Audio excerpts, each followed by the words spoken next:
अंगना बटोरी सीता घुरवा लगावई हो ना। रामा जामी गए चंदन का पेड़वा हो ना। अंगना बटोरी सीता घुरवा लगावई हो ना। रामा जामी गए चंदन का पेड़वा हो ना।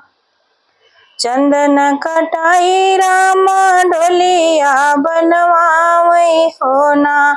सीता चल चली हमारे ही देश हो ना।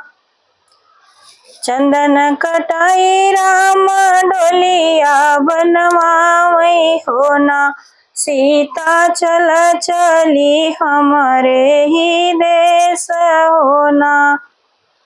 कैसे के चले स्वामी तोहरे ही दसवा हो ना। स्वामी पापा बिना रहलौ न जाई हो ना। स्वामी बाबा बिना रहलौ न जाई हो ना। हमरे ही पापा के पापा बोलाऊ हो ना।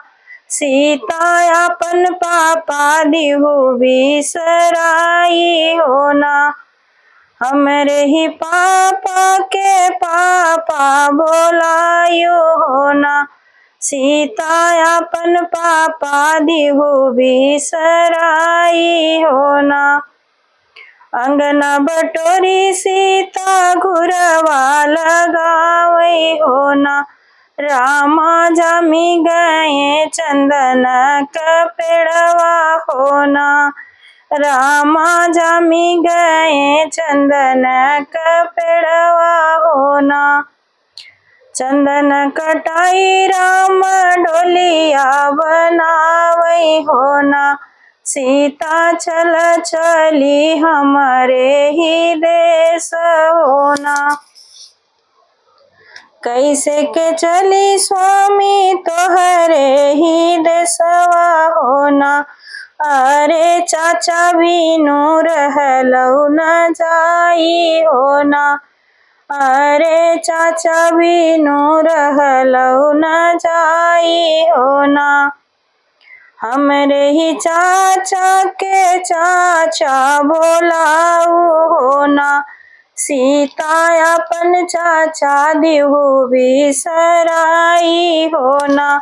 सीता अपन चाचा दिहु बिसराई हो ना। अंगना बटोरी सीता घुरवा लगावई हो ना। हरे रामा जामी गए चंदन का पेड़ हो ना। अंगना बटोरी सीता घुरवा लगावई हो ना। रामा जामी गए चंदन का पेड़वा हो ना। चंदन कटाई राम डोलिया बनवावई हो ना। सीता चल चली हमारे ही देश हो ना। सीता चली चल तू हमारे ही देश हो ना। कैसे के चली स्वामी तोहरे ही देशवा हो ना। स्वामी भैया बिनु रहलौ न जाई हो ना। स्वामी भैया बिनु रहलौ न जाई हो ना। हमरे ही भैया के भैया बोलाऊ हो ना। सीता अपन भैया दिहु बिसराई हो ना। सीता अपन भैया दिहु बिसराई हो ना। अंगना बटोरी सीता घुरवा लगावई हो ना।